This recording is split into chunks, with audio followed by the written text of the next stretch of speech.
మబ్బులు వస్తాయని, వానలు కురుస్తాయని ఆకాశం కేసి రైతన్న ఆశగా చూడబట్టే వానలు రాకపోయే, దుక్కి తడవకపోయే.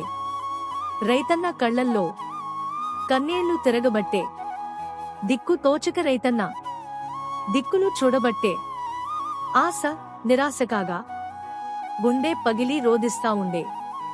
కరువు కోరలు చాచే, దుక్కి నెర్రెలు బాచే, బావులు ఎండిపోయే, బోర్లు మండిపోయే, అప్పులు పెరిగిపోయే, ఆదాయం తరిగిపోయే. అందరికీ అన్నం పెట్టే రైతన్న ఆకలితో అలమటించే. కుటుంబ భారం మోయలేక, అప్పులు తీర్చలేక ఆలుబిడ్డలతో రైతన్న పట్నానికి పయనమాయే. పట్నంలో రైతన్న పనివాడుగా మారిపోయే. కన్న ఊరిని తలచుకుంటూ కలత చెందబట్టే.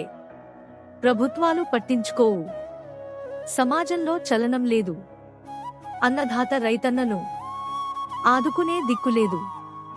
ఎల్ నినో ప్రభావం రైతన్నకు శాపమాయే.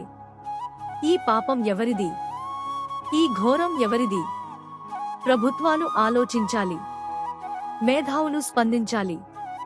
అతివృష్టి, అనావృష్టిలో, కరువు కాటకాలలో రైతన్నను ఆదుకునే పథకాలు రచించాలి.